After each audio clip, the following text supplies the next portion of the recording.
The wind howled across the barren plains of Cedar Ridge, carrying with it the grit and dust of 1,000 miles of untamed wilderness. It was the kind of wind that could strip the paint off a barn door and leave a man's skin raw as fresh butchered beef.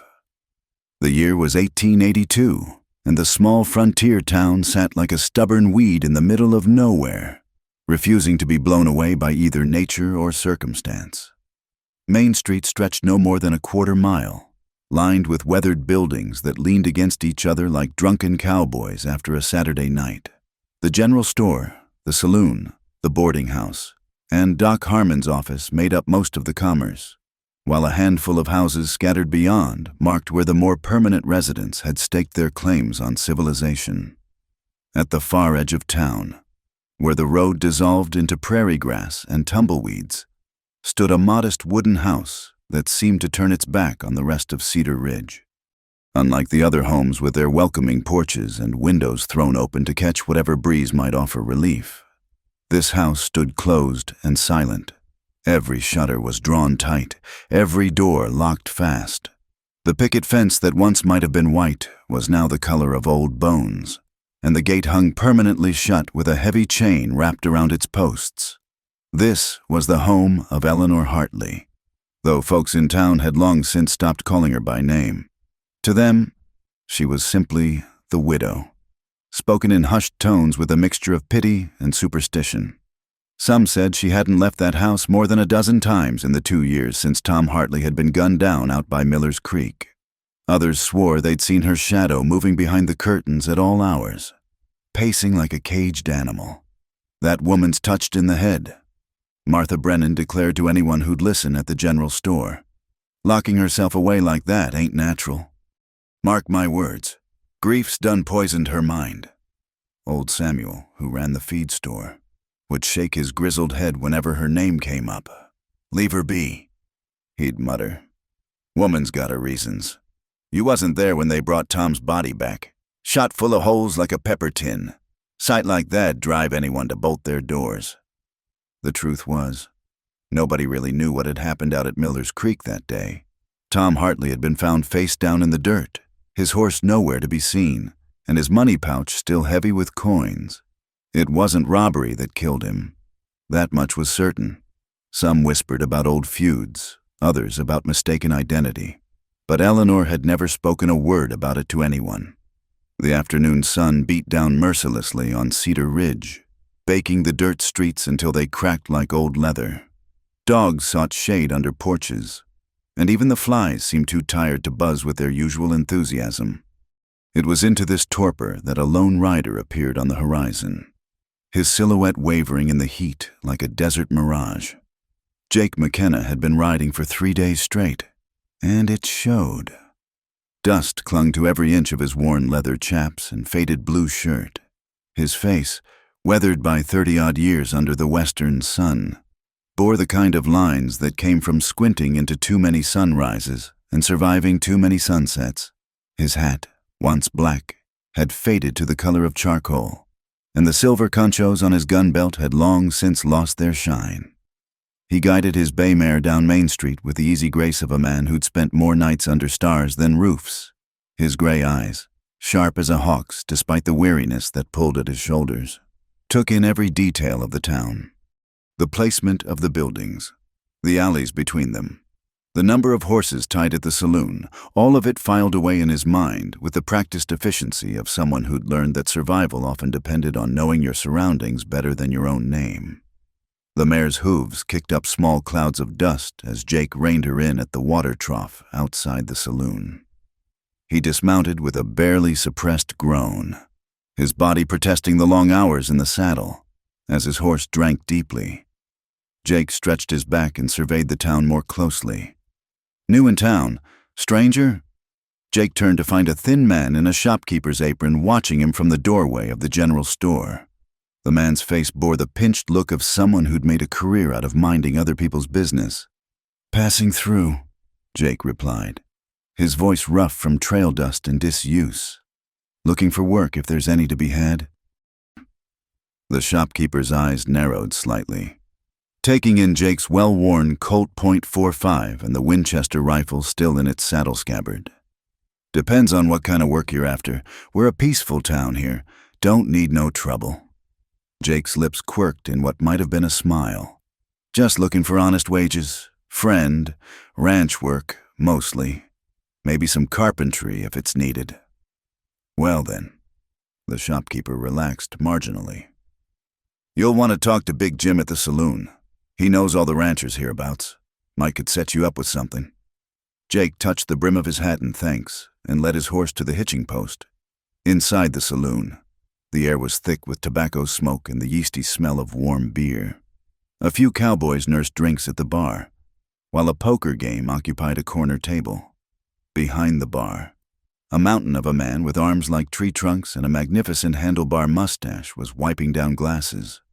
"You'd be Big Jim?" Jake asked, settling onto a bar stool.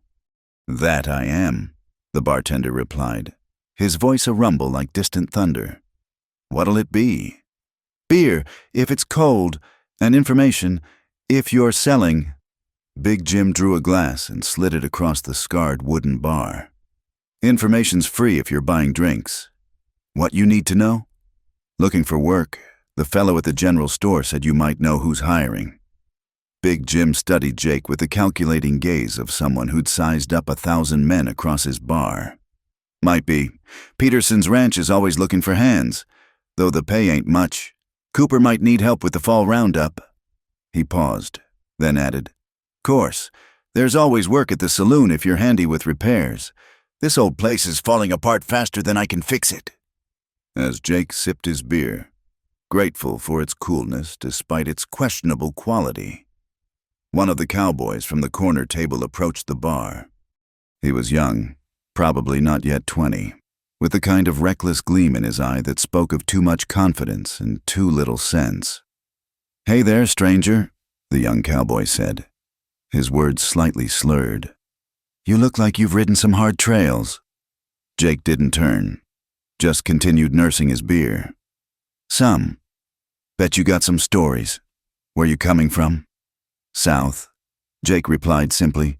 The young cowboy wasn't deterred by Jake's brevity. "We don't get many drifters through here. Most folks got more sense than to stop in Cedar Ridge. Nothing here but dust and disappointment." He laughed at his own words, a harsh sound. "Oh, and crazy widows who lock themselves away like they're hiding gold or something." At this, several heads turned. Big Jim's expression darkened. "Tommy, you shut your mouth about things that ain't your business." But Tommy was too deep in his cups to heed the warning. "What? Everyone knows about the Hartley woman. Locked up tight in that house of hers like she's scared the whole world's gonna come calling.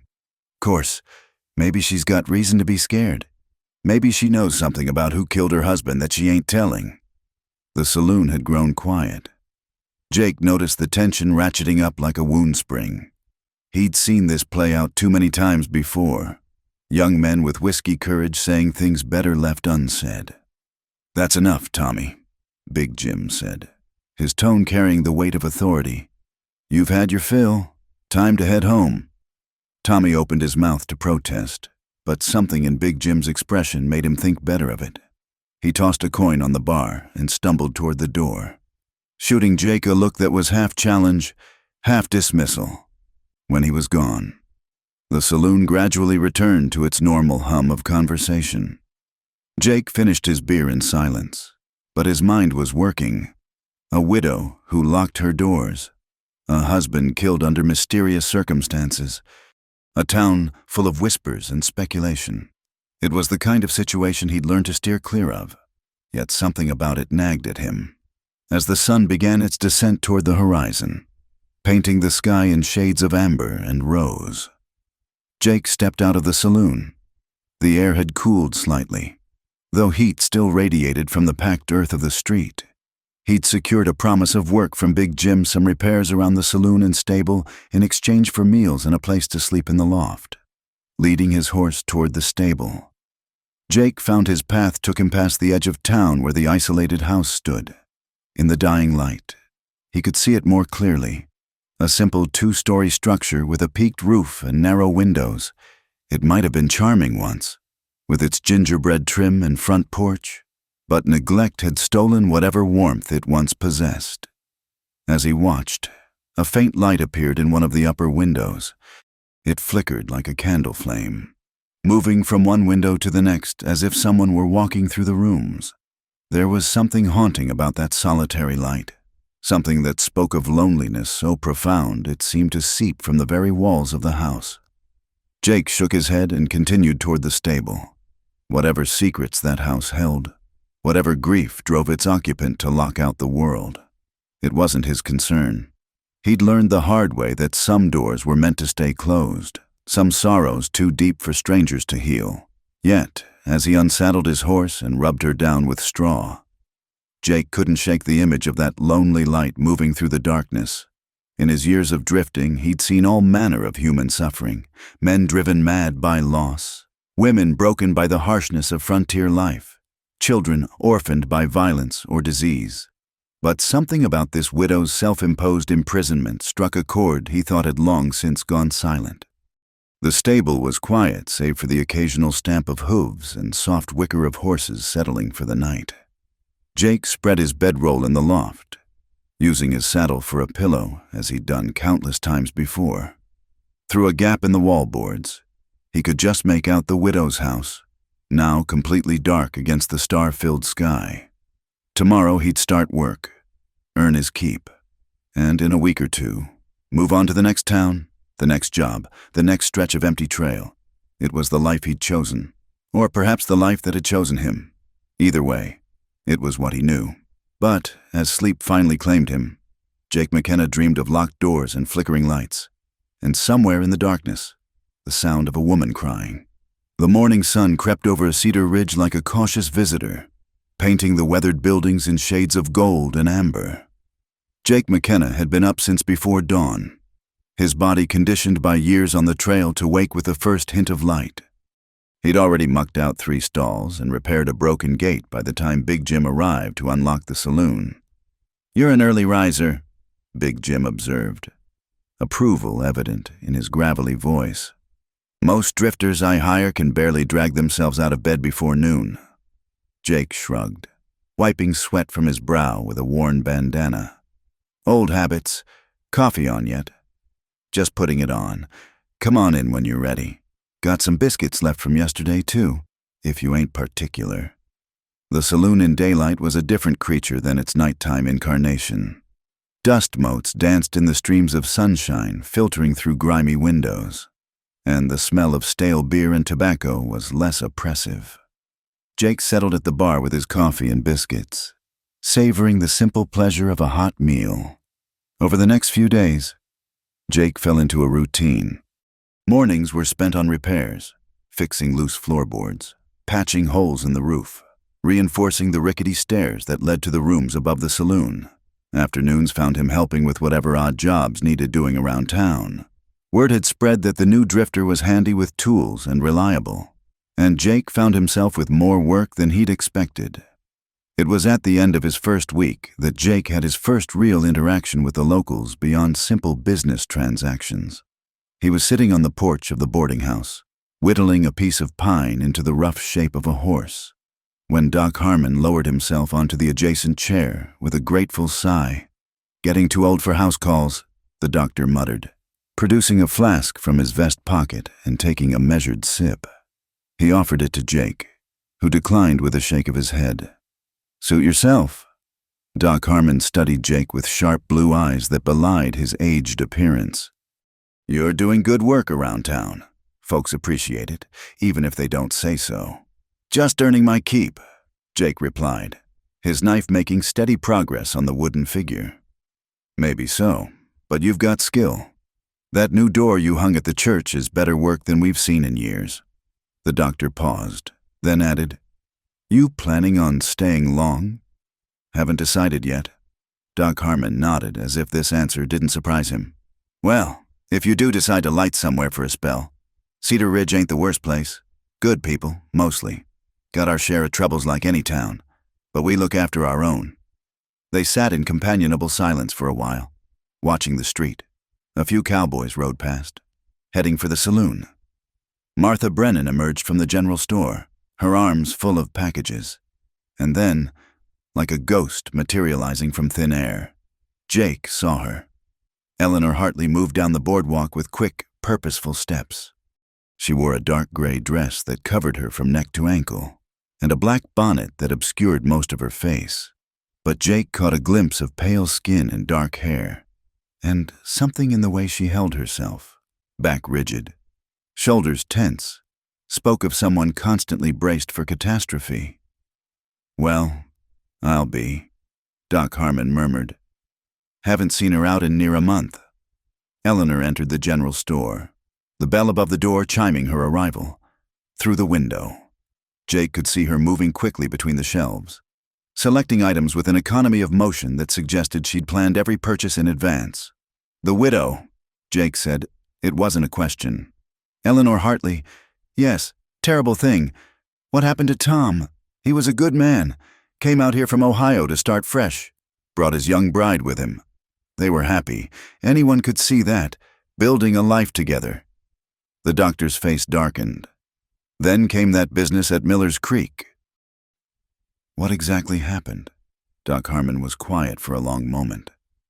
Tom went out to check on some cattle that had wandered. Perfectly routine. When he didn't come back by nightfall, Eleanor raised the alarm. Search party found him the next morning, shot twice in the back, once in the chest. Looked like he'd tried to crawl to cover but didn't make it. Robbery. That's the peculiar thing. Nothing was taken. Tom still had $40 in gold coins in his pocket. His horse was grazing nearby, saddle and tack intact. Even had his rifle still in the scabbard, unfired. Jake's hand stilled on his whittling. Ambush? Then someone wanted him dead specifically. That was my thinking too. But Tom didn't have enemies. He was friendly, honest in his dealings. Never one to start trouble. Sheriff investigated, but there were no tracks to follow, no witnesses. Trail went cold faster than morning dew. The store door opened and Eleanor emerged, a basket over her arm covered with a cloth. She paused on the boardwalk, glancing left and right as if checking for threats. Her gaze swept past the boarding house porch, lingered for just a moment on Jake and the doctor, then moved on, even from a distance. Jake could see the wariness in her posture, the way her free hand clutched at her skirts. "Ma'am?" Doc Harmon called out, tipping his hat. Eleanor's response was barely a nod before she hurried away, her steps even quicker than before. Jake watched her retreat toward the edge of town, toward that lonely house with its locked doors and drawn shutters. She used to smile. Doc Harmon said softly, "Had the prettiest laugh you ever heard. Tom would tell these stories. He had a gift for it, and Eleanor would laugh until tears ran down her cheeks. Now," he shook his head, "fear and grief have made her a prisoner in her own home." Jake returned to his whittling, but his thoughts remained on the woman in gray. He'd known his share of fear, had seen what it could do to a person, but to lock yourself away from the world, to let fear dictate your every movement, that was a special kind of torment. That evening, as Jake worked in the saloon replacing some rotted boards behind the bar, he overheard a conversation that made his ears prick up. "Saw them Baxter boys in town today," one cowboy said to another. "All three of them, bold as brass. Thought they were staying clear after that trouble in Millerville."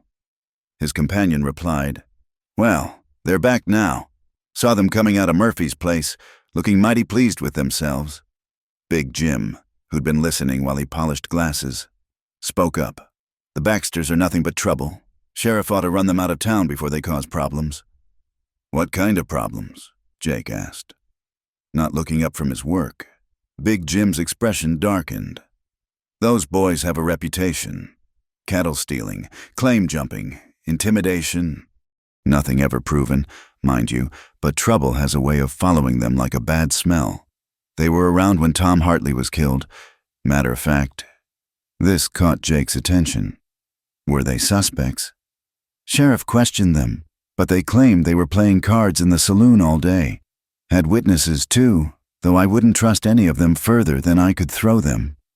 Big Jim spat into a brass spittoon with practiced accuracy. "My opinion? Those witnesses were either paid or scared, but opinion ain't evidence." Jake filed this information away. though he told himself it wasn't his concern. He was just passing through, just earning enough money to resupply and move on.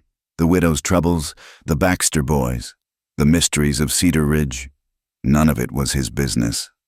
Yet that night, as he lay in his loft bed listening to the horses below, Jake found his thoughts returning again and again to Eleanor Hartley's haunted eyes and the way she'd clutched her basket like a shield against the world. The next morning brought an unexpected development. Jake was repairing a broken wagon wheel for the livery stable when young Tommy, the same cowboy who'd been drunk in the saloon Jake's first night, approached him. "Hey, Drifter," Tommy said, though his tone lacked the belligerence of their first encounter. "Big Jim says you're good with wood. I got a job for you if you're interested." Jake straightened, stretching his back. "What kind of job?" "My PA owns a spread about 5 miles north. We need a new corral built before winter. It's a week's work, maybe 2. Pays good. $20 plus board." It was a generous offer, more than Jake could make doing odd jobs in town, but something made him hesitate. "Let me think on it." Tommy shrugged. "Suit yourself. Offer stands till tomorrow." As the young man walked away, Jake wondered at his own reluctance. It was good money, honest work, exactly what he'd been looking for. So why did the thought of leaving Cedar Ridge, even temporarily, sit uneasily in his gut? His answer came that afternoon in an unexpected way. Jake was at the general store, purchasing some nails for his work, when he heard a commotion outside. Through the window, he saw Eleanor Hartley backing away from 3 men who had her cornered against the boardwalk railing. Jake recognized them immediately as the type hard-faced men with cruel eyes and hands that hovered too close to their guns. The Baxter boys. He guessed, though he'd never seen them before. "Come on, pretty widow," one of them was saying, his voice carrying clearly through the door. "No need to be unfriendly. We're just being neighborly." "Please." Eleanor's voice was barely above a whisper, but Jake could hear the fear in it. "Please just leave me alone." "Now that ain't very polite," another Baxter said, moving to block her escape route.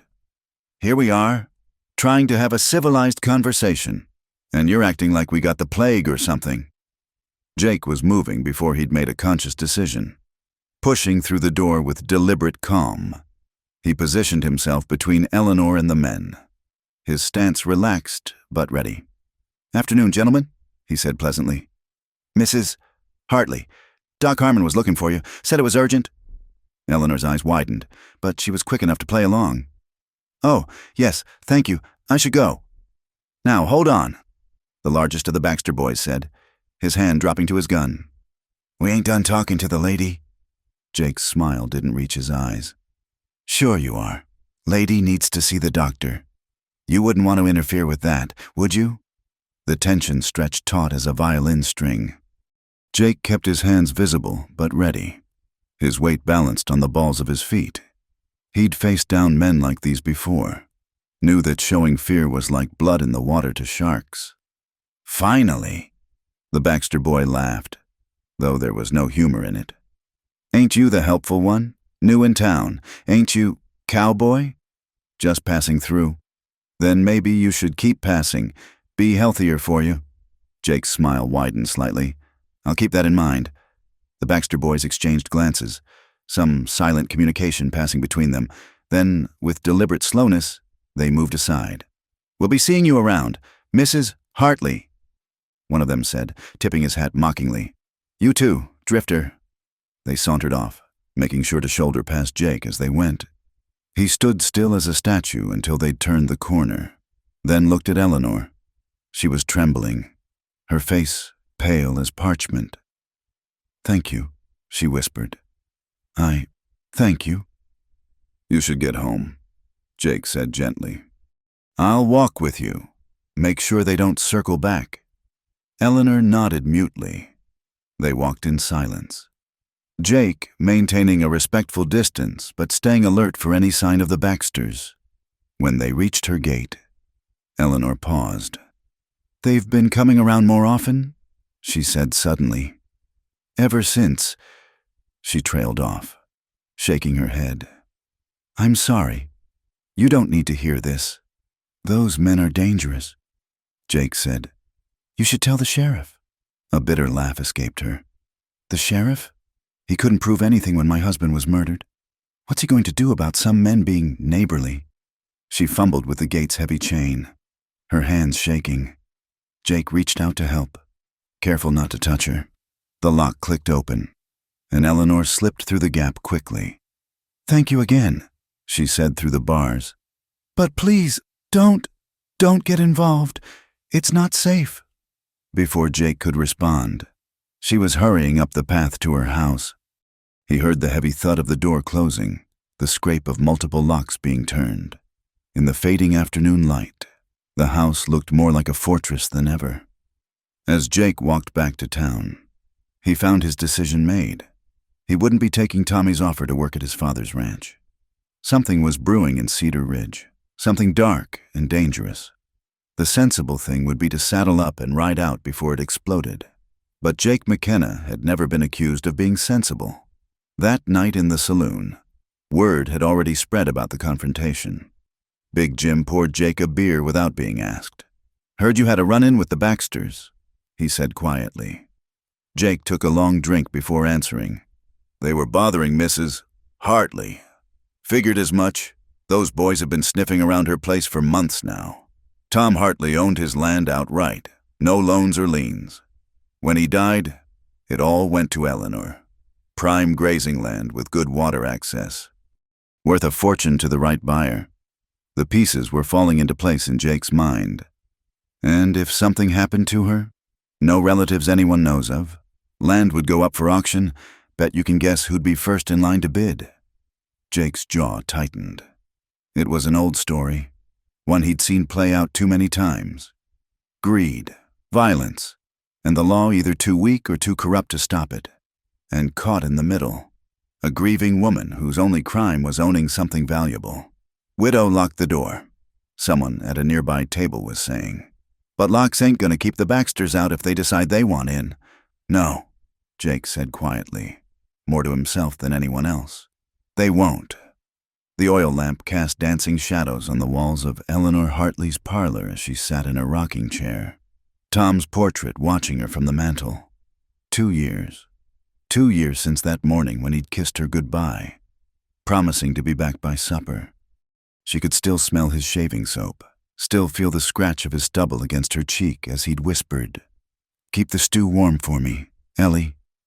The stew had burned.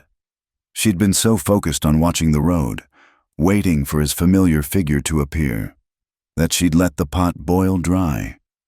The acrid smell of scorched meat and vegetables had finally drawn her attention. But by then it was too late, just like everything else that day. Eleanor rose abruptly, unable to sit still with the memories pressing in. She moved to the window, peering through a crack in the heavy curtains. The street was empty, bathed in moonlight, but she knew they were out there, the Baxter boys, watching, waiting, like vultures circling a dying animal. Her hands trembled as she checked the locks again. Front door, barred. Back door, bolted and barricaded with a heavy cabinet. Windows, shuttered and latched. She'd turned her home into a prison, but at least it was a prison where she controlled the keys. Moving upstairs, Eleanor paused at the door to Tom's study. She hadn't entered it since. No, she couldn't. Not yet. Maybe not ever. Inside were his books, his papers, the half-finished letter to his brother back in Ohio. Everything waiting for him to return and pick up where he'd left off. In her bedroom. Eleanor lit another lamp and pulled out her journal. Writing helped sometimes. Gave her racing thoughts somewhere to go besides endless circles in her mind. September 15th, 1882. They came again today. The Baxters. Getting bolder. Would have cornered me if not for that stranger, the one who's been working at Big Jim's. Don't know why he intervened. Tom always said to be wary of drifters. But his eyes, they weren't cruel like the Baxters. Just tired. Like mine. She set down her pen and moved to the small chest at the foot of her bed. Inside, wrapped in oilcloth, was Tom's Colt .45. She'd cleaned it meticulously, the way he'd taught her, but had never fired it. The weight of it in her hands brought both comfort and dread. "I should have gone with you that morning," she whispered to the empty room. "You asked if I wanted to ride along, and I said no. I had bread to bake. Bread." A bitter laugh escaped her, as if bread mattered more than those last hours together. The memory crashed over her like a flash flood. "Ellie, sweetheart, come with me," Tom had said, pulling on his boots. "It's a beautiful morning. The wildflowers are blooming out by the creek." "I can't," she'd replied, up to her elbows in flour. "This bread won't bake itself, and you know how you love it fresh with supper." He'd crossed the kitchen in 2 strides, wrapping his arms around her from behind, not caring about the flour she was getting on his clean shirt. "The bread can wait. When's the last time we rode out together, just the 2 of us?" She'd turned in his arms, reaching up to brush a lock of sandy hair from his forehead. "You go check on those silly cows. I'll have everything perfect when you get back. Fresh bread, stew, and maybe even that apple pie you've been hinting about. You spoil me, Mrs. Hartley. That's my job, Mr. Hartley." He'd kissed her then, a lingering kiss that tasted of coffee and promises. "I'll be back by noon," he'd said against her lips. "Save me a slice of that pie. Always," she'd whispered. Eleanor jerked back to the present, tears streaming down her face. She'd saved him a slice. It had sat on the kitchen table for 3 days before she'd finally thrown it out, the apples brown and weeping, the crust soggy with grief. A sound from outside made her freeze. Footsteps on the porch, slow, deliberate. Her heart hammered against her ribs as she gripped Tom's gun with shaking hands. The footsteps paused at the door. Then, knock, knock, knock. "Mrs. Hartley?" A woman's voice. "It's Sarah Morrison from church. I've brought you some preserves." Eleanor sagged with relief, though she didn't lower the gun. Sarah Morrison was one of the few people in town who still tried to reach out, though Eleanor had rebuffed every attempt. "Please just leave them on the porch," Eleanor called out, hating how thin and frightened her voice sounded. "Of course, dear, they're from my strawberry patch. Tom always loved—" Sarah's voice trailed off. "I'm sorry. I'll just leave them here." Eleanor waited until the footsteps faded before cracking the door open just enough to snatch the jar inside. The preserves glowed like rubies in the lamplight. Tom had loved strawberries. He'd eat them straight from the patch, juice running down his chin, grinning like a boy when she scolded him for not saving any for preserving. She set the jar on the kitchen shelf with the others, gifts from well-meaning neighbors that she couldn't bring herself to eat. The house was full of Tom's ghosts. His coffee cup still sat by the stove. His boots still stood by the door, waiting for feet that would never fill them again. His coat still hung on the peg, smelling faintly of tobacco and horse and him. The first days after his death were a blur. Sheriff Watson asking questions she couldn't answer. Doc Harmon's gentle hands checking for shock. The funeral, where half the town had come to pay respects to a man who'd been nothing but kind to everyone he met. She'd stood at the graveside like a statue, unable to cry, unable to speak, unable to do anything but stare at the pine box that held everything she'd ever loved. It was Mrs. Morrison who'd finally broken through. That first terrible night, she'd simply sat with Eleanor, not talking, not pushing, just being there, when Eleanor had finally collapsed, screaming her grief into the darkness. Sarah had held her, but then came the questions, the whispers, the speculation.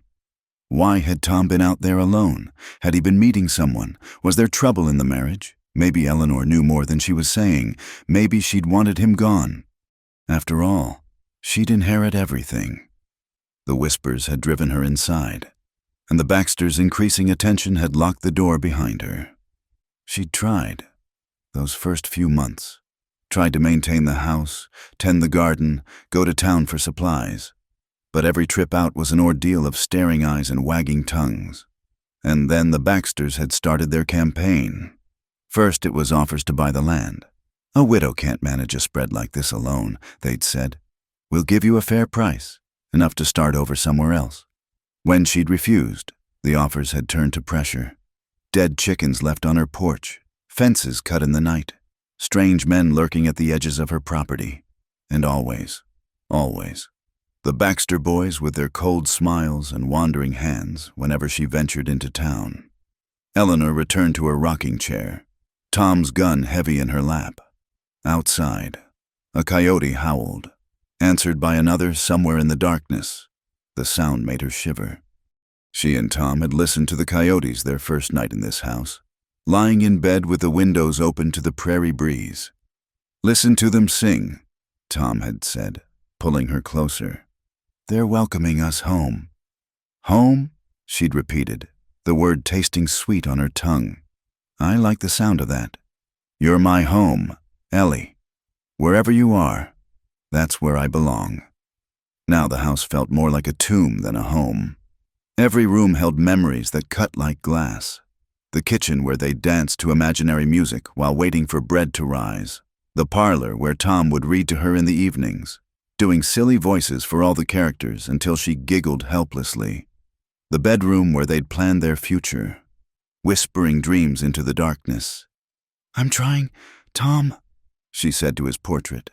"I'm trying to be strong like you wanted, but I'm so tired, and I'm so scared." The lamp flickered, casting Tom's painted features into momentary darkness. When the light steadied, she could almost imagine his expression had changed, could almost hear his voice. "You're stronger than you know, Ellie, and you're not alone."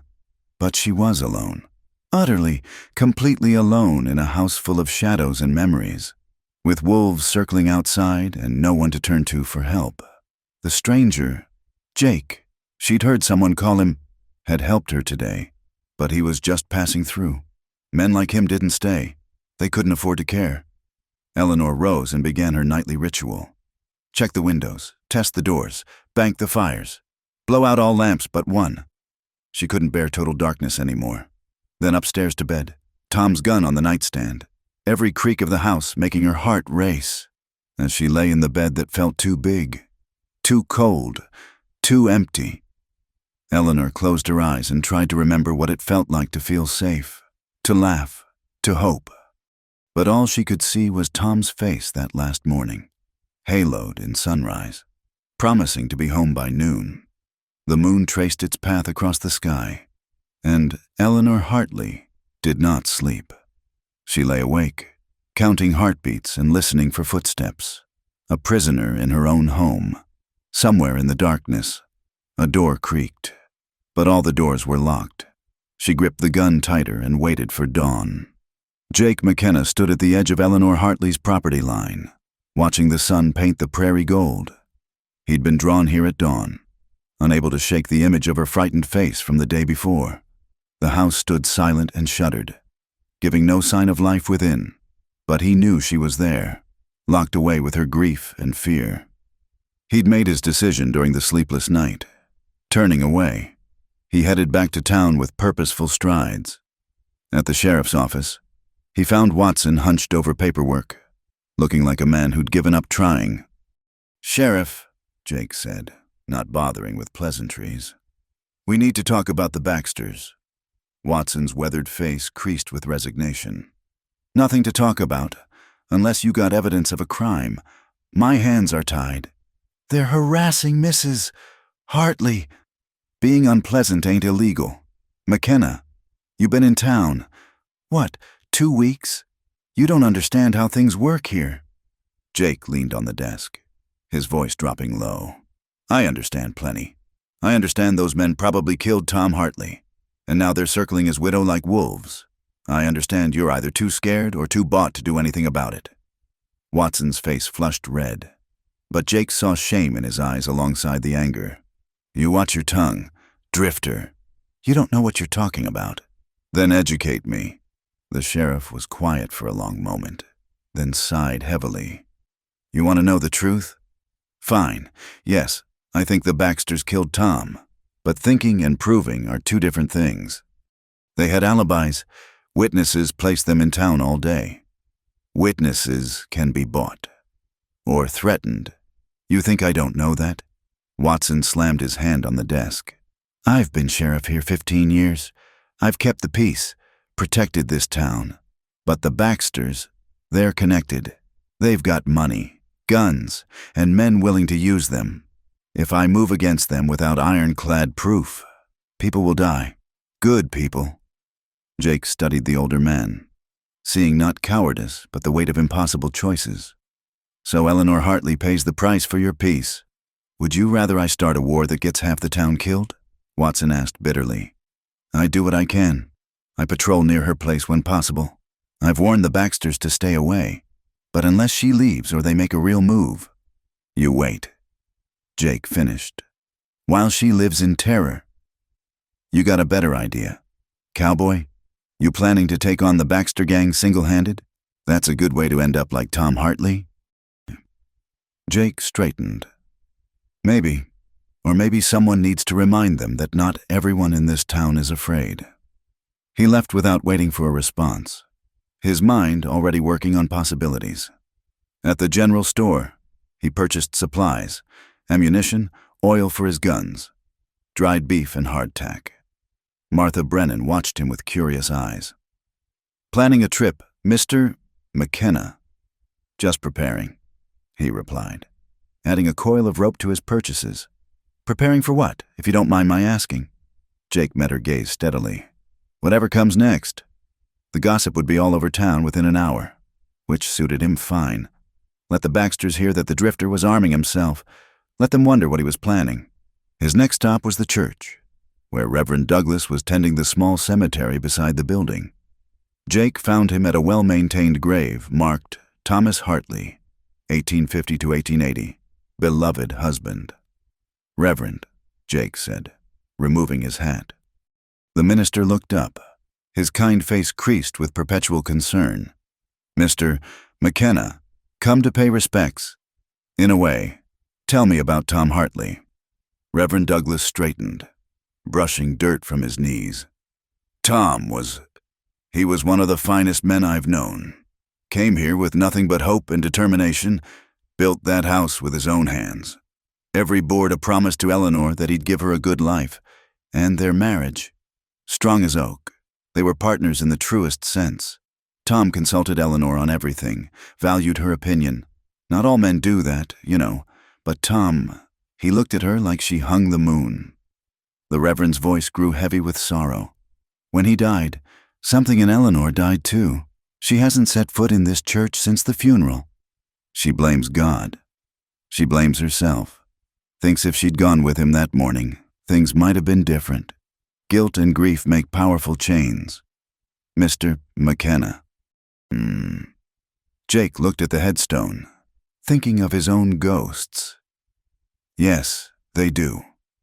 That afternoon, Jake positioned himself at the saloon where he could watch the street.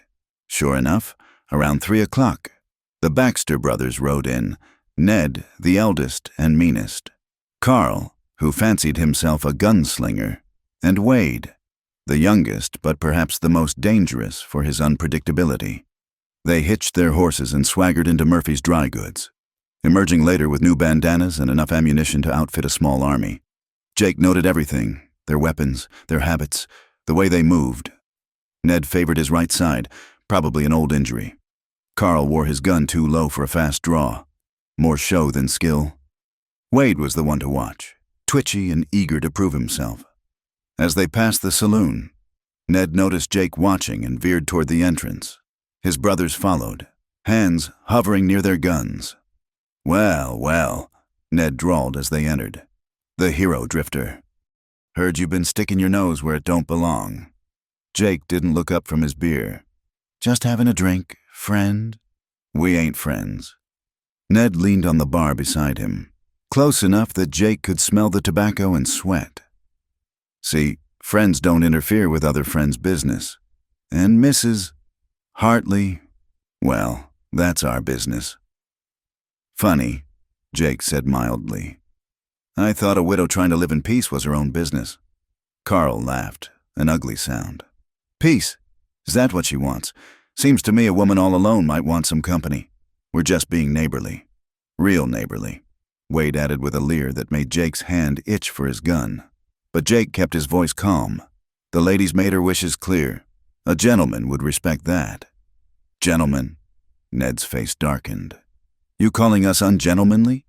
The saloon had gone quiet, everyone sensing the tension.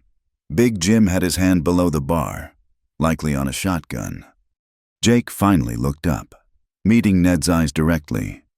I'm saying the lady deserves to be left alone.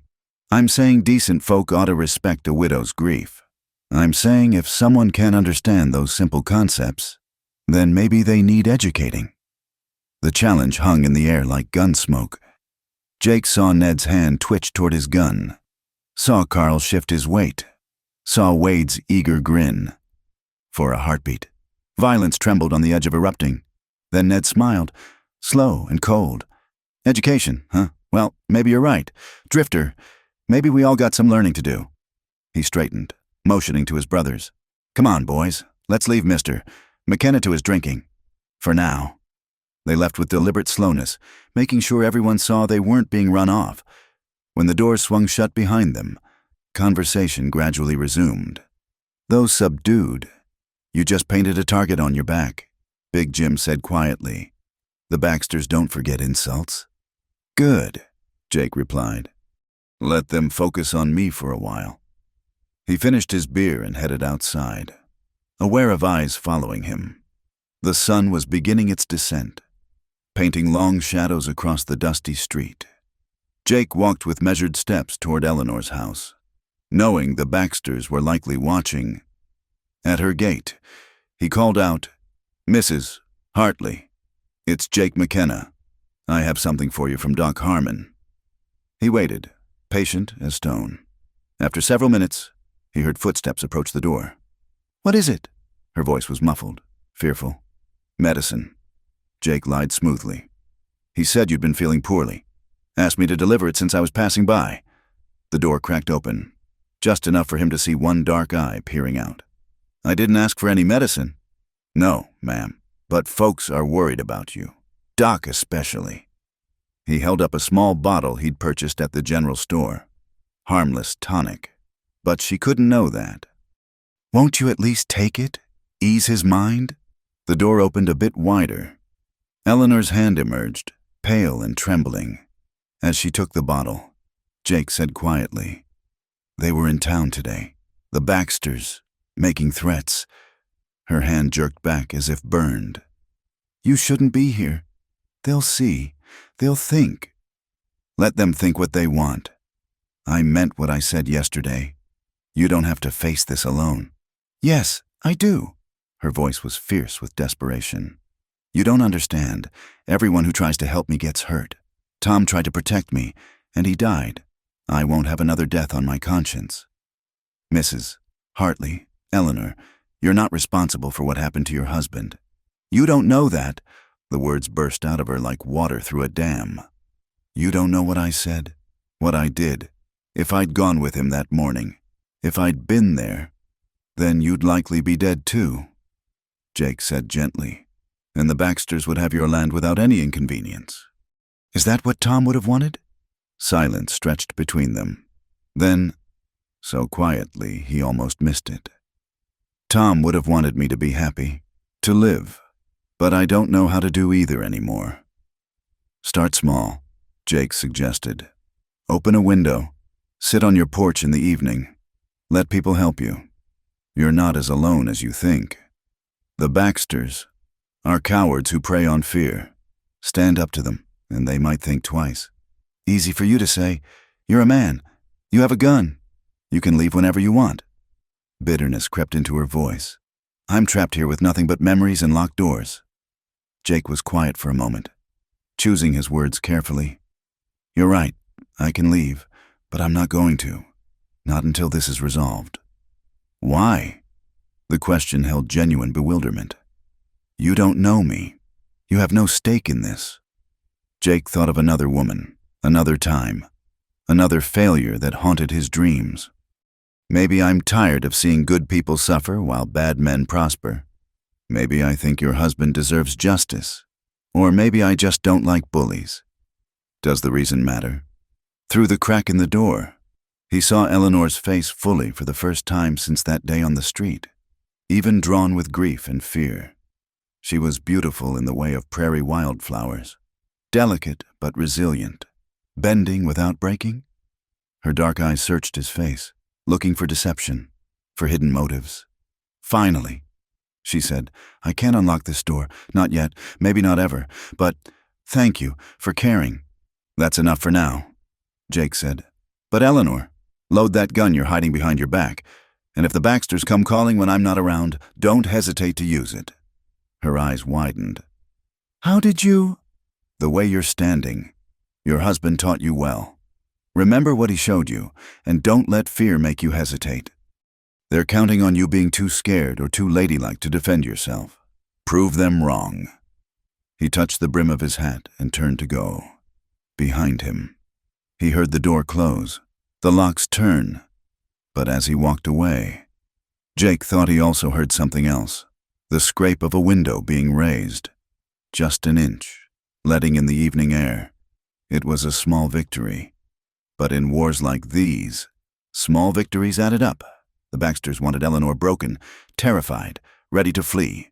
Instead, Jake intended to help her remember who she was before grief locked her away. And when the Baxters made their move, which they surely would, they'd find more resistance than they bargained for. "Roy Sekonge," he murmured in a language not his own, words learned from a woman long dead. "Kiken toi sefa no mavayo."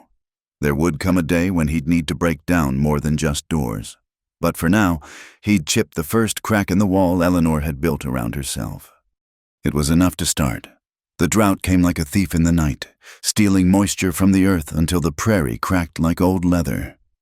3 weeks had passed since Jake's confrontation with the Baxters, and the lack of rain had turned Cedar Ridge into a tinderbox of dry grass and shorter tempers. Water became precious as gold, and men guarded their wells with loaded rifles. Jake wiped sweat from his brow as he helped repair the church roof. The October sun beat down mercilessly, mocking the calendar that claimed autumn had arrived. Below, he could see the whole town laid out like a diorama: dusty streets, withering gardens, and cattle growing thin on burnt grass. "Never seen it this bad," Reverend Douglas said, passing Jake another shingle. 20 years here, and this is the worst drought yet. If we don't get rain soon." He didn't need to finish. Jake had seen what prolonged drought could do to a frontier town. First the crops failed, then the cattle died. Then people started making desperate choices. Had the Baxter brothers stirring up trouble, and Cedar Ridge was sitting on a powder keg. "Mrs. Hartley's well still producing?" Jake asked, though he already knew the answer. The Hartley property had one of the deepest wells in the area, fed by an underground spring Tom had found through sheer luck and determination. For now, though I hear the Baxters have been making noise about water rights. The Reverend's face darkened, as if they don't have enough already. Jake hammered in the last shingle with perhaps more force than necessary. Over the past weeks, he'd watched the Baxters tighten their grip on the town like a noose. They'd bought out the Hendersons' farm when their well ran dry, paying pennies on the dollar. The Millers were next, accepting the Baxters' generous offer rather than watch their stock die of thirst. And always, their eyes turned toward the Hartley place. That evening, Jake made his regular patrol past Eleanor's house. She'd taken to leaving a lamp in the window, their agreed-upon signal that she was safe. Sometimes he'd see her shadow pass by the glass, and once he'd caught her peering through the curtains, progress came in inches. Not miles, but it was still progress. He was about to head back to town when he smelled smoke. Jake's blood ran cold as he saw the orange glow rising from behind Peterson's ranch. In this drought, fire was everyone's nightmare. He spurred his borrowed horse toward the blaze, arriving to find chaos. The barn was fully engulfed, flames leaping 50 feet into the night sky. Men formed bucket brigades, but it was like spitting into hell. The fire had already spread to the nearby grass, racing across the tinder-dry prairie with terrifying speed. "Cut a fire break!" Jake shouted, leaping from his horse. "Forget the barn. Save the house." He grabbed a shovel and started attacking the earth, creating a barrier of dirt between the advancing flames and Peterson's home. Other men joined him, working with desperate efficiency. Women and children hauled water. soaking the ground and the house walls. Through the smoke and confusion, Jake spotted the Baxter brothers sitting on their horses at a safe distance, watching the destruction with satisfied smiles. When Ned saw Jake looking, he touched his hat in a mocking salute. "Bastards," someone muttered beside Jake. It was young Tommy, his face black with soot. "Everyone knows they said it. Knowing and proving," Jake replied, never stopping his digging. "Keep working." They fought the fire until dawn, when it finally burned itself out against the firebreak in sheer exhaustion. Peterson's barn was gone, along with half his winter feed, but the house stood. As the sun rose over the blackened landscape, Jake saw the true cost of the drought and the Baxters' greed. "That's 3 fires this month," Doc Harmon said, treating Jake's singed hands. "All on properties the Baxters wanted to buy. Sheriff going to do anything?" The doctor's laugh was bitter. "Watson's convinced himself they're all accidents. Says drought makes fires more likely." He lowered his voice. "Truth is, he's scared. We all are. The Baxters have hired more men gunfighters from Texas. Word is, building themselves a private army." Jake flexed his bandaged hands, thinking. The Baxters were accelerating their plans, using the drought as cover for their land grab. And Eleanor, with her valuable water rights, was squarely in their sights. That afternoon, Jake found Big Jim organizing water rationing at the saloon. Even beer was in short supply, the brewery's wells running low. "We can't go on like this," Big Jim said. "Town's dying by inches, if we don't get rain soon, or find new water." "The widow's well," someone suggested. "It's still running strong." "That's her water," Jake said sharply. "On her land. Nobody's saying otherwise." The man replied, "But Christian charity suggests she might share in our time of need." Course she'd have to come out of that house first. Jake left before he said something he'd regret, but the seed was planted. As water grew scarcer, desperate people would look to Eleanor's well.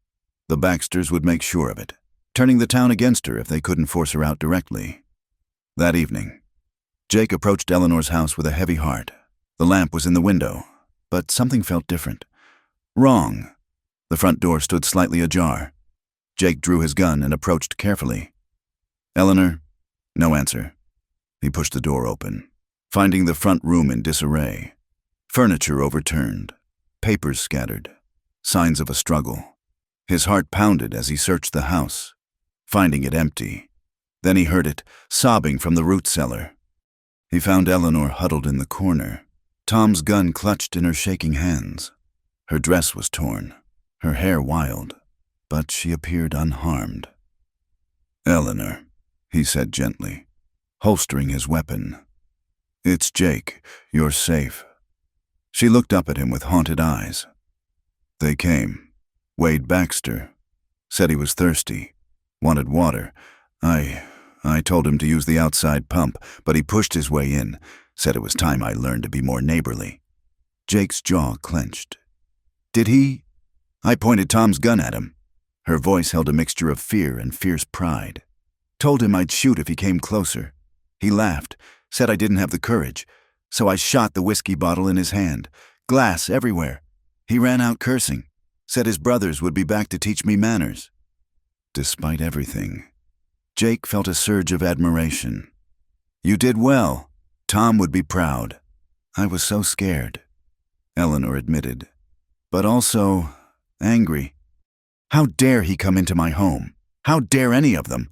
She stood shakily, still gripping the gun. "I'm tired of being afraid. Jake, tired of hiding. Good. Fear gives them power. Anger you can use." They climbed back to the main house, where Jake helped her right the overturned furniture. As they worked, Eleanor talked, really talked, for the first time since they'd met. "Tom and I came here to build something," she said, setting a photograph back on the mantel. "We wanted children, a legacy. He used to say we'd have a daughter with my eyes and his stubborn streak." Her smile was sad but real. "Now the Baxters want to take even that dream away. They won't," Jake said firmly. "I promise you that." Eleanor studied him. "Why do you care so much? Really?" Jake was quiet for a long moment, then spoke. I had a wife once, Maria. We had a small ranch down in Texas. Nothing fancy, but it was ours. Then a big cattleman decided he wanted our water rights. I was away, driving cattle to market. When I came back, he stopped, the words choking him even after all these years. I'm sorry, Eleanor said softly. I failed her, got back too late, fought too late, did everything too late. She died because I wasn't there when she needed me. Jake met Eleanor's eyes. I can't change that, but maybe I can be here now, for you. Maybe that counts for something. Eleanor reached out, briefly touching his hand. It counts for everything. A commotion outside broke the moment.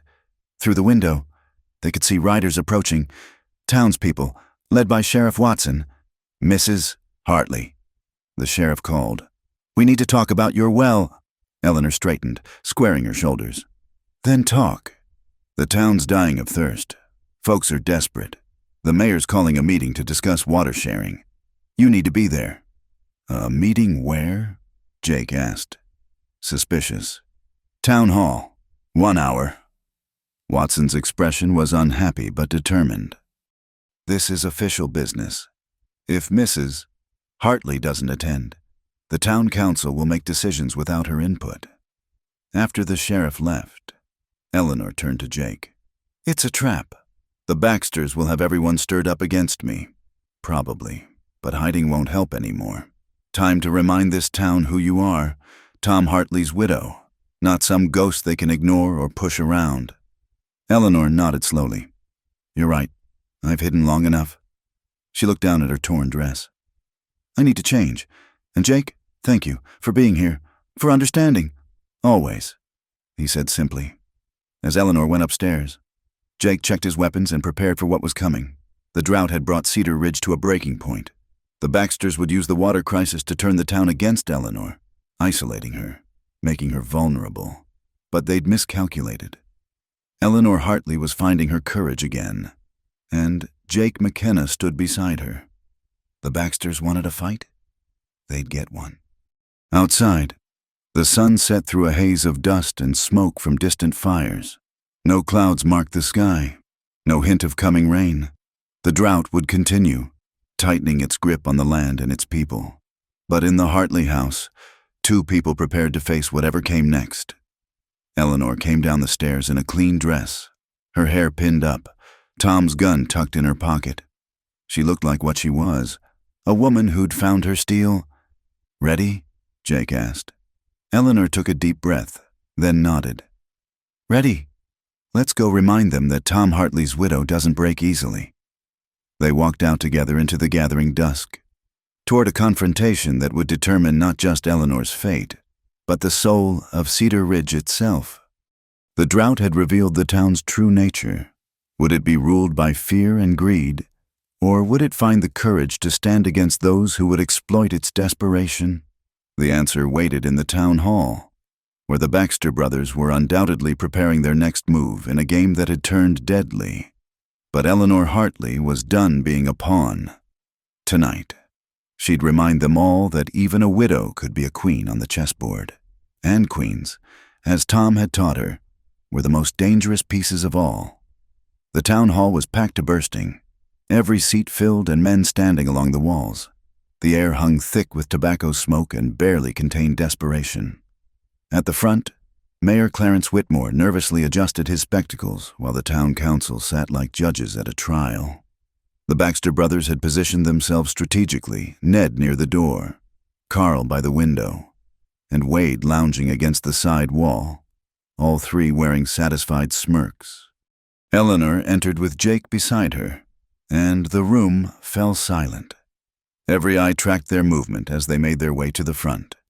Jake noticed how Eleanor kept her chin high despite the weight of their stares, though her hand stayed close to the pocket where Tom's gun rested.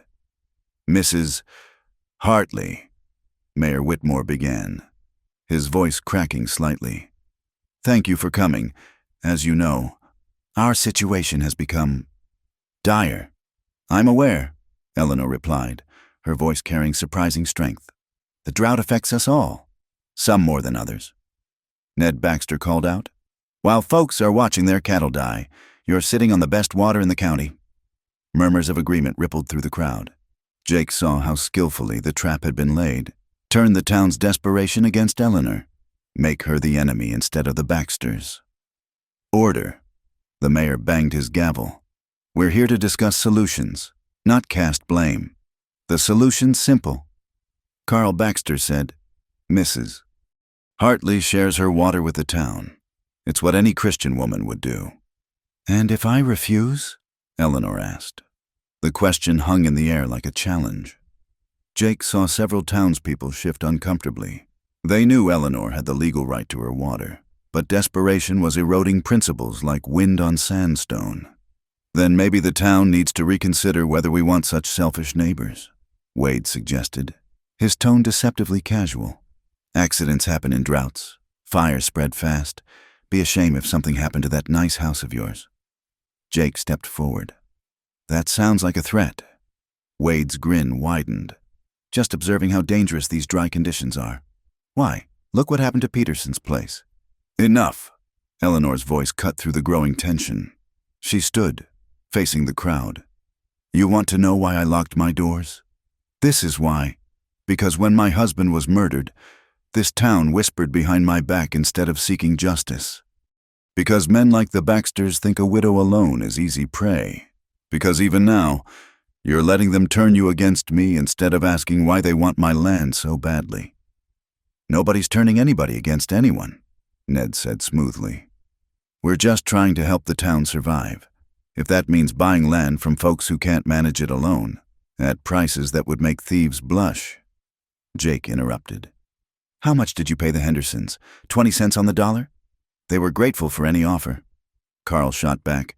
"Better than watching everything die." Doc Harmon stood up from the crowd. "If I may speak."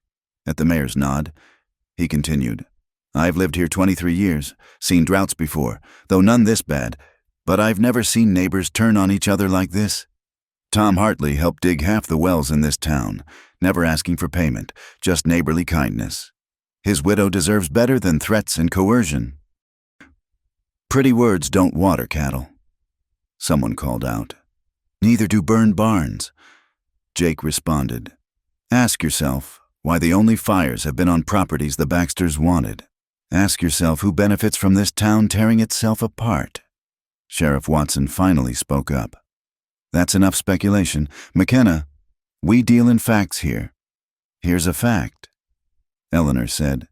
"My husband found that water, dug that well with his own hands. It's on my land, deeded legal and proper, but—" She paused, letting the word hang. "I'm not the monster you're painting me as. I'm willing to share water for drinking and household use. Any family can send someone with buckets. Dawn to dusk, but not for cattle, not for crops, and not for anyone to profit from." The offer caused an immediate stir. It was generous, but limited. Enough to keep families alive, but not enough to save failing ranches. Jake admired the strategy. Eleanor showed compassion while maintaining control. "That's not enough." Wade Baxter protested. "Folks need water for their livestock. Then perhaps they should ask why the Baxter Ranch seems to have plenty of water while everyone else suffers," Eleanor said coolly. "Or haven't you noticed their cattle are still fat while yours grow thin?" The observation hit home.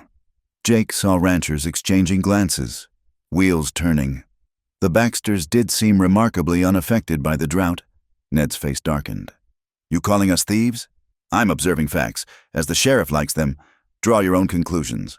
The meeting was spiraling toward chaos when the doors burst open. Young Tommy stumbled in, face flushed with exertion and fear. "Fire!" he gasped. "The Hartley place! It's burning!" Eleanor went white. Jake grabbed her arm as she swayed. Then both of them were pushing through the crowd. Outside, the orange glow on the horizon confirmed Tommy's words. Black smoke rose against the stars like a funeral shroud.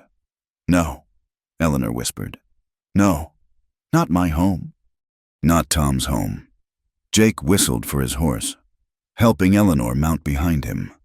They rode hard toward the blaze, others following. But even from a distance, Jake could see they were too late. The flames had fully engulfed the house, turning windows into demon eyes and sending sparks spiraling into the night. Eleanor slid from the horse before it fully stopped, running toward the inferno. Jake caught her just as she tried to plunge inside. "Tom's things!" she screamed, fighting against his grip. "His books, his letters, our pictures, everything's in there."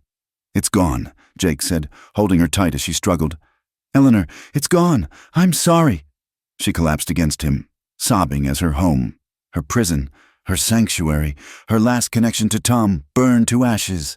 Around them, townspeople formed a bucket brigade. But it was futile. The drought-dried wood burned like paper. "Look there," someone pointed. On a rise overlooking the scene sat 3 riders, silhouetted against the firelit sky. Even at a distance, the Baxter brothers were recognizable. "They were at the meeting," Sheriff Watson said, arriving breathless. "Whole town saw them." "Hired men weren't," Jake said grimly. "This was planned. Keep the Baxters visible while their men did the dirty work." Eleanor pulled away from Jake, her tear-streaked face transformed by fury. She walked toward the riders on the hill, Tom's gun now in her hand. The crowd parted before her like a biblical sea. "You did this," she called out, her voice carrying on the hot wind. "You killed my husband. You burned my home. What else will you take?" Ned Baxter's laughter floated down. "Prove it, widow. We've been at the meeting all evening, as the good sheriff will attest. Tragic accident. These fires. Maybe you should sell that land before you lose everything else." Eleanor raised the gun, and Jake saw Wade's hand drop to his holster. But she didn't aim at them. Instead, she fired into the air, once, twice, 3 times. The shots echoed across the burning landscape. "Hear me, Cedar Ridge," Eleanor shouted. "They want war, they'll have it, but not on their terms." She turned to face the crowd. "I'll share my water freely with any family that stands with me against these murderers, but those who side with the Baxters get nothing. Choose." It was a masterstroke, forcing the town to take sides. Jake saw the Baxters' confident smiles falter. They'd expected to break Eleanor, to send her fleeing. Instead, she turned their victory into a rallying cry. "You can't fight us," Carl called down. "We own half this town. You own fear," Eleanor interrupted. "Fear and greed and violence. But I own something else. The memory of a good man who helped build this community. Tom Hartley's ghost is worth more than all your guns." Doc Harmon stepped forward first. "I stand with Mrs. Hartley." "And I," said Reverend Douglas. One by one, families declared themselves. Not all. Some were too frightened or too deep in the Baxters' pocket. But enough. Enough to show that Cedar Ridge hadn't completely lost its soul. The Baxter brothers conferred briefly, then rode away without another word. But Jake saw the promise in their departing backs. This wasn't over. As the fire finally began to die, Eleanor stood watching her life turn to embers. Jake approached carefully. "Where will you go?" he asked. She looked at him with eyes that held steel forged in flame. "Go? I'm not going anywhere. They burned my house, not my land. I'll sleep under the stars if I have to, but I'm not leaving." She paused, then added quietly, "Besides, someone needs to tend Tom's grave. The Baxters won't stop. This will get worse before it gets better." "I know." Eleanor holstered Tom's gun with practiced ease. "But I'm done running, done hiding. They wanted to break down my doors." She gestured at the burning ruins. "Well, they're broken, and they're going to learn that Eleanor Hartley is more dangerous without walls to hide behind." "Mrs. Morrison approached with blankets and a water canteen. "You'll stay with us tonight. No arguments." As the crowd began to disperse, Jake noticed something in the ashes, the iron safe where Eleanor kept important papers, still intact among the ruins. Small miracles in the midst of disaster. "Jake," Eleanor said softly, "that promise you made about not letting them win? I meant it. Good, because tomorrow we start fighting back. The Baxters want my water. They'll have to go through me to get it, and I'll be standing right here, on my land, waiting for them." Jake nodded, understanding the gauntlet she'd thrown down. The burning of the house had been meant to break Eleanor's spirit. Instead, it had freed her from the prison of her grief. The widow who'd locked her doors was gone, burned away with the timber and memories. In her place stood a woman ready for war. "Widow locked the door," someone in the crowd murmured. "But fire broke it down for good." "No," Eleanor corrected, her voice carrying strength born from ashes. "The cowboy broke it down when he reminded me I wasn't alone. The fire just finished the job." As they walked away from the dying flames, Jake saw the first flash of lightning on the horizon. Still far off, still uncertain. But there, the promise of rain, of change, of storms coming to wash the drought and violence away. But first would come the reckoning. The Baxters had overplayed their hand, and Eleanor Hartley was no longer hiding behind locked doors. The real battle for Cedar Ridge was about to begin. The morning after the fire, Eleanor stood among the ashes of her home, sifting through the ruins with determined hands. Jake found her there at dawn, pulling blackened treasures from the debris, a cast-iron pot, Tom's pocket watch miraculously intact, the metal box containing their marriage certificate. "You should rest," Jake said gently. "You've been up all night." Eleanor straightened, smudging soot across her cheek as she pushed back her hair. "I'll rest when I've saved what can be saved. Look." She held up a photograph, edges charred but the center preserved. Tom on their wedding day, grinning at the camera. He's still here.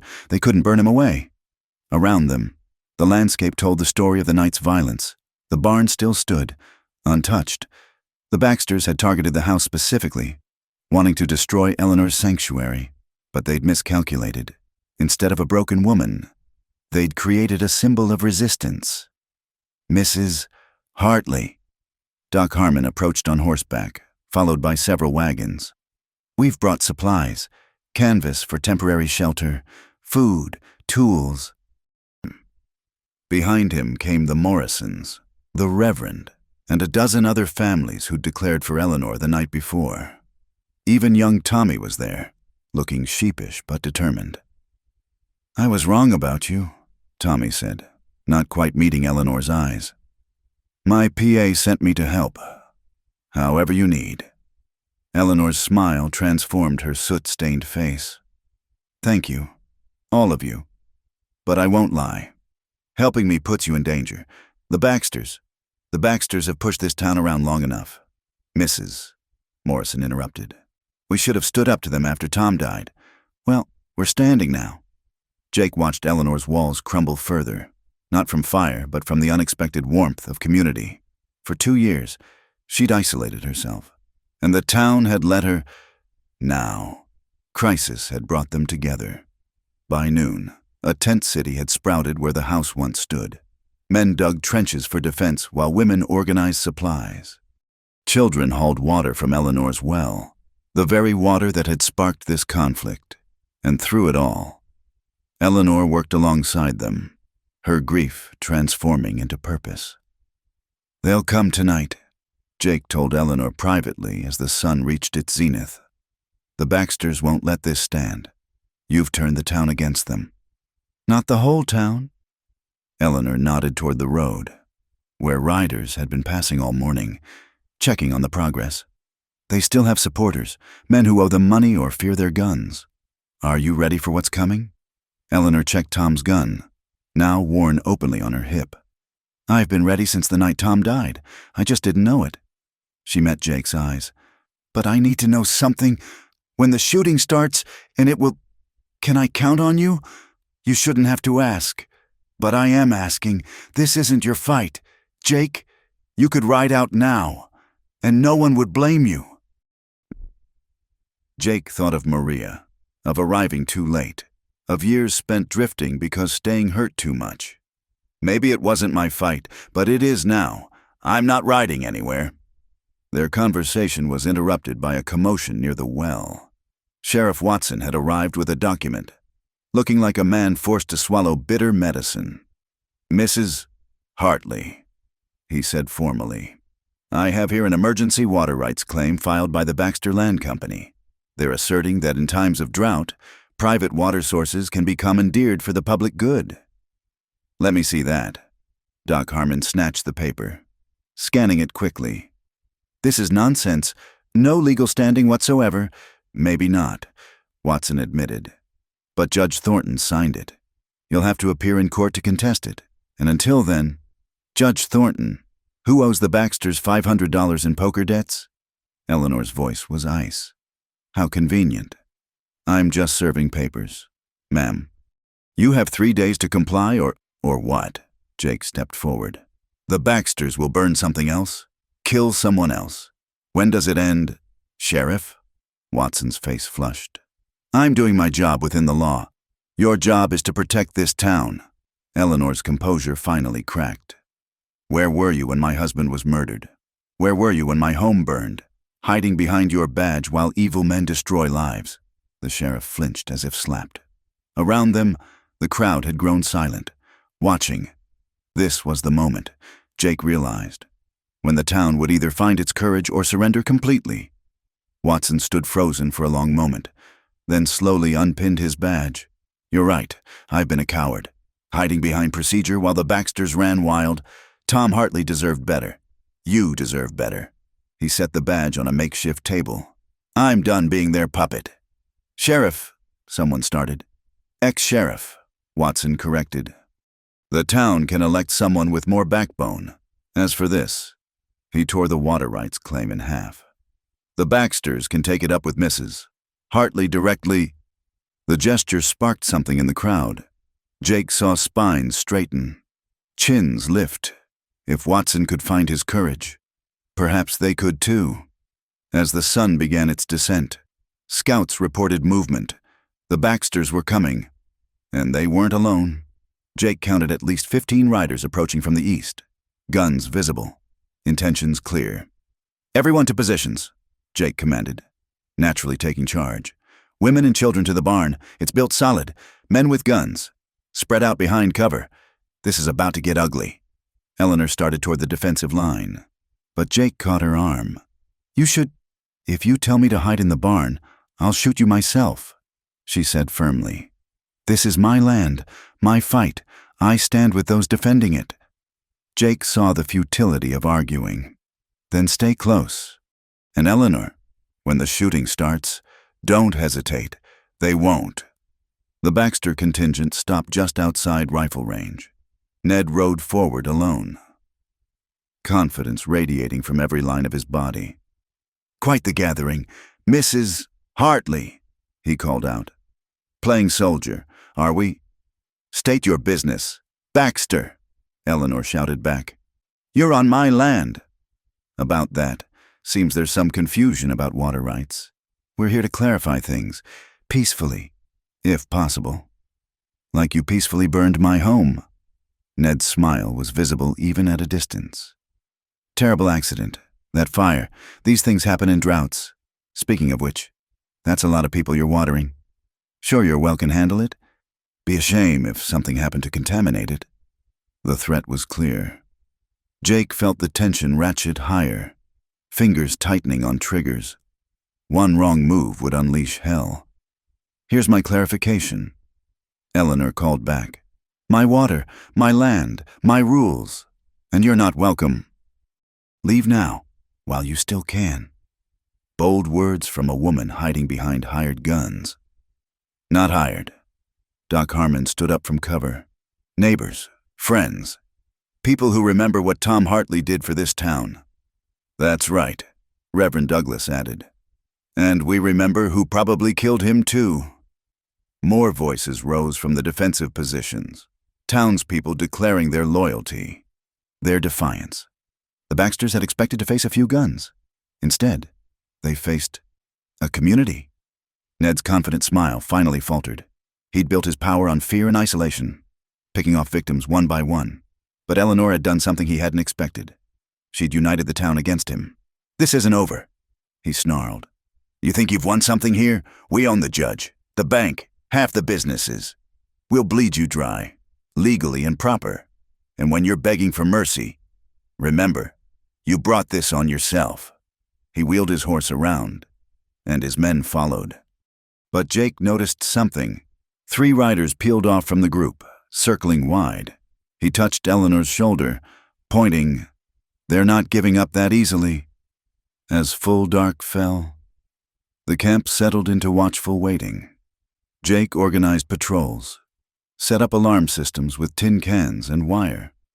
Eleanor moved among the defenders, bringing water, offering encouragement. She'd found her strength, and it was contagious. Near midnight, Jake's precautions paid off. The tin cans rattled on the eastern perimeter. Shadows moved in the darkness. The Baxter's men trying to sneak close enough to poison the well. "Now!" Jake shouted. Gunfire erupted from the defensive positions. The attackers, caught in the open, returned fire desperately. Jake heard Eleanor's gun beside him. Steady and determined. She'd learned well from Tom. The firefight was brief but vicious. When the smoke cleared, 2 attackers lay still. The others fled. No defenders were seriously hurt, though young Tommy nursed a graze on his arm, wearing it like a badge of honor. "Is it over?" Eleanor asked, reloading. "For tonight. But Ned was right about one thing. They'll try to strangle us slowly now. Cut off supplies. Call in debts. Make life miserable for anyone who helps you." Eleanor holstered her gun with steady hands. "Then we'll have to be stronger than they are. Together."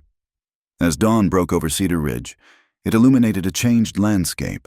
Where Eleanor's house had stood, a community had grown. The locked doors were gone forever, replaced by open hearts and shared purpose. Sheriff Watson, ex-Sheriff Watson, approached Jake and Eleanor. "I've been thinking, the town needs law. Real law. Not someone in the Baxter's pocket. Would you consider wearing the badge McKenna?" Jake shook his head. "I'm no lawman, but I know someone who'd do the job right." He looked at Eleanor. "Someone with courage, integrity, and the respect of the people." Eleanor's eyes widened.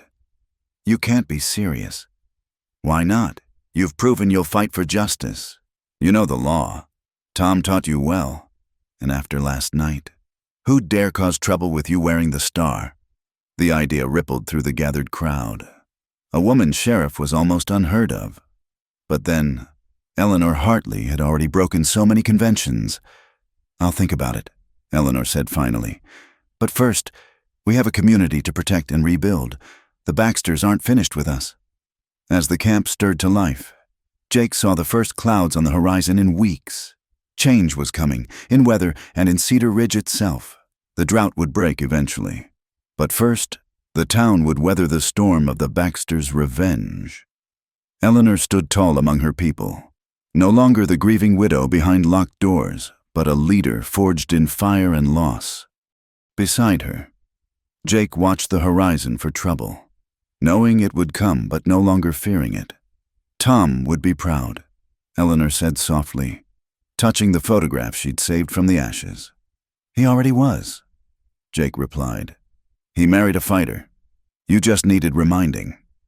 Eleanor smiled, a real smile that reached her eyes for the first time since they'd met. "Then let's give them a fight they'll never forget." The battle for Cedar Ridge was far from over, but in the ashes of the Hartley house, something new had been born. A community willing to stand together, a woman who'd found her strength, and a partnership forged in fire that would see them through whatever darkness lay ahead. The widow had locked the door, the cowboy had broken it down, and together, they'd build something better from the ruins. The first drops of rain fell 3 weeks after the fire, gentle as tears on Eleanor's upturned face. Around her, the makeshift camp had evolved into something more permanent, a small community built on shared purpose and defiance. Canvas tents had given way to simple wooden structures, and the well that had sparked such conflict now served as the heart of a reborn settlement. "It's really happening," Eleanor whispered, holding out her hands to catch the precious moisture. "The drought's breaking." Jake stood beside her, watching the clouds roll in from the west. "About time, though I suspect the Baxters won't be celebrating." He was right. The economic stranglehold the brothers had attempted was crumbling along with the drought. Families who'd stood with Eleanor found their debts mysteriously forgiven by an anonymous benefactor, Doc Harmon, using his life savings. The judge who'd signed the false water claims had fled town after documents surfaced proving his corruption. And most surprisingly, The territorial governor had sent investigators after receiving a detailed letter about the Baxters' activities, a letter written in Eleanor's careful hand. "They're desperate now," Jake continued. "Desperate men do desperate things." As if summoned by his words, riders appeared on the horizon, but these weren't the Baxters' hired guns. Jake recognized the lead rider's distinctive hat, Marshal Samuel Crenshaw, with a federal posse behind him. "Mrs. Hartley?" The marshal touched his hat brim respectfully. "I understand you've been having some trouble with the Baxter brothers." "You could say that, Marshal," Eleanor replied, standing straight despite her worn clothes and work-roughened hands. "They murdered my husband, burned my home, and tried to steal my land." "So I've heard. The governor asked me to look into it personally." Crenshaw produced a sheaf of papers. "These are warrants for Ned, Carl, and Wade Baxter. Murder, arson, conspiracy, and about a dozen other charges. Know where I might find them?" "Try the Double B Ranch," Jake suggested, "though they might not come quietly." The marshal's smile was grim. "They rarely do, ma'am. Might I borrow some of your defenders? I could use local guides who know the terrain." Within an hour, a combined force of federal marshals and Cedar Ridge citizens rode out. Jake led them, Eleanor's blessing and a quick kiss on his cheek still warming him. She'd wanted to come, but someone needed to coordinate the defense of the settlement in case this was a trap. The Double B Ranch sprawled across prime bottomland, testament to years of theft and intimidation. As they approached, Jake saw guards scrambling for positions. The Baxters had turned their headquarters into a fortress. "Ned Baxter," Marshal Crenshaw called out, "I have federal warrants for you and your brothers. Come out peacefully, and nobody needs to die today." The answer came in gunfire. A marshal's horse screamed and fell, its rider rolling clear. Jake found cover behind a water trough, returning fire.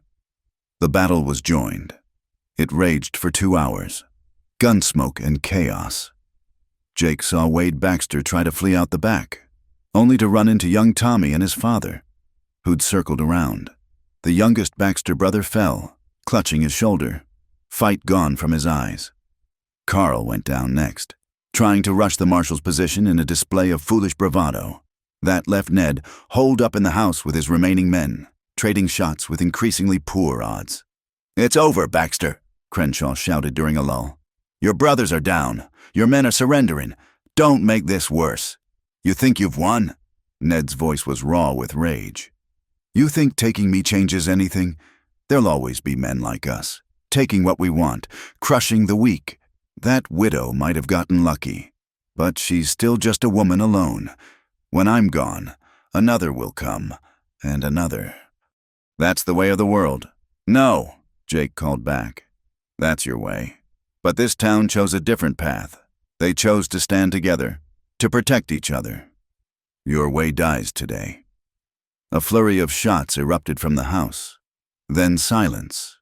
When marshals finally entered, they found Ned Baxter dead by his own hand, too proud or too cowardly to face justice.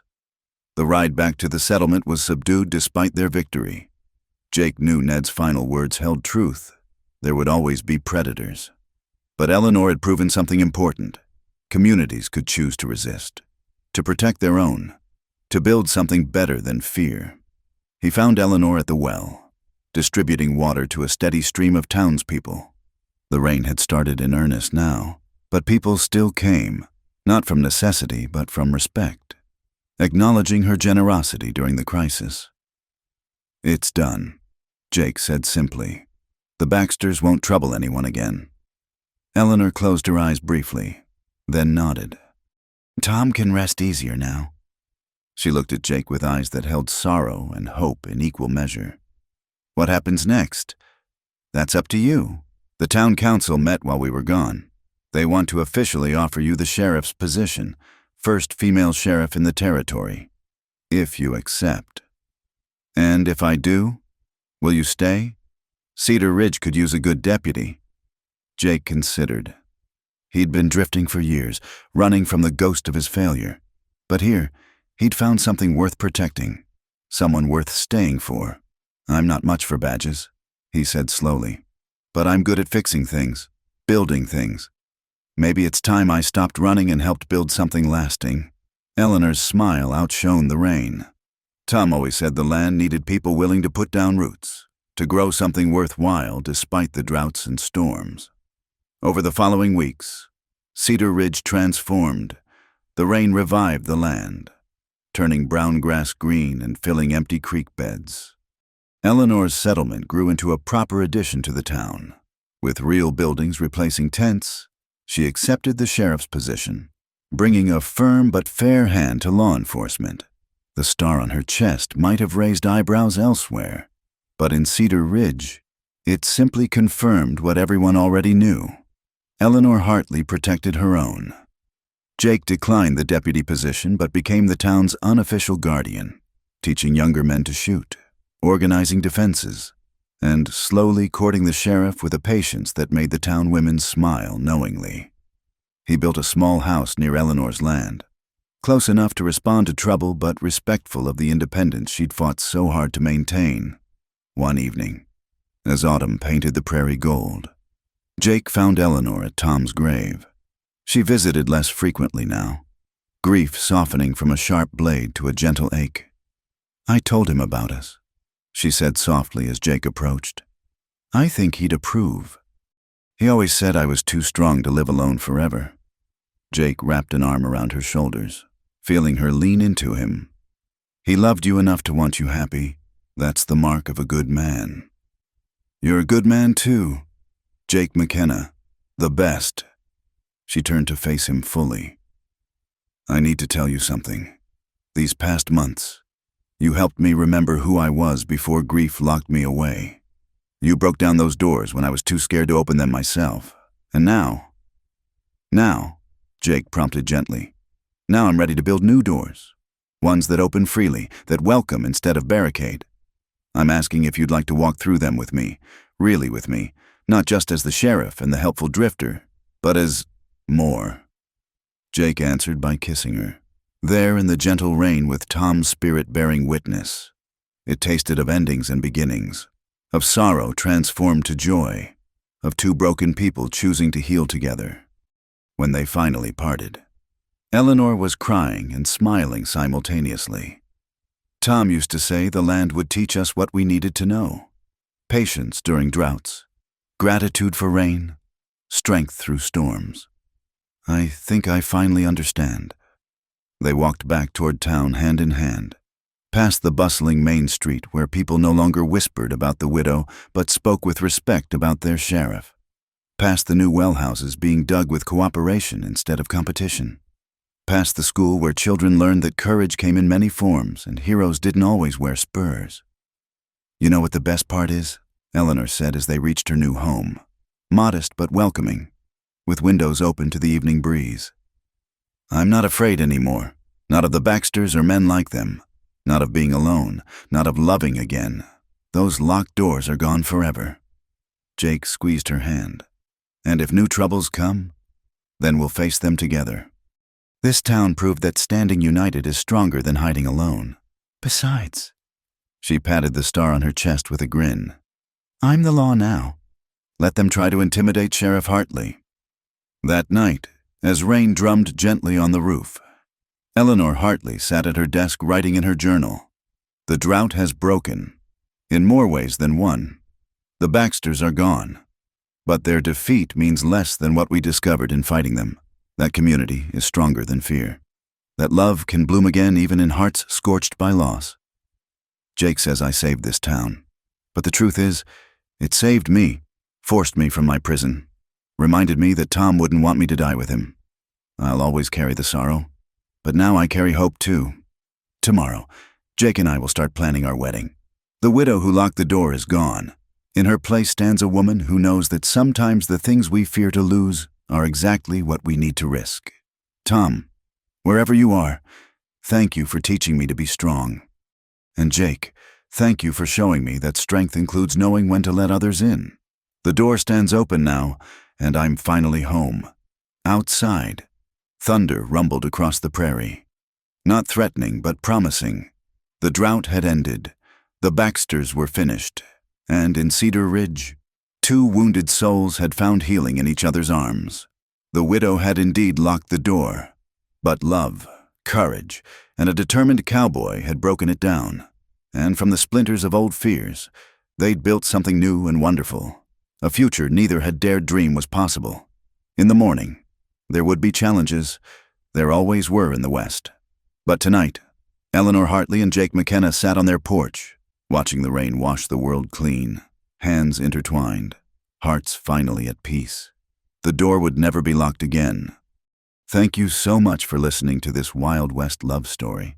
I'd love to know where you're enjoying this tale. Are you listening at home, during your commute, or perhaps under the stars like our characters? Please subscribe to the From Wild West channel and share your thoughts about Eleanor and Jake's journey in the comments below.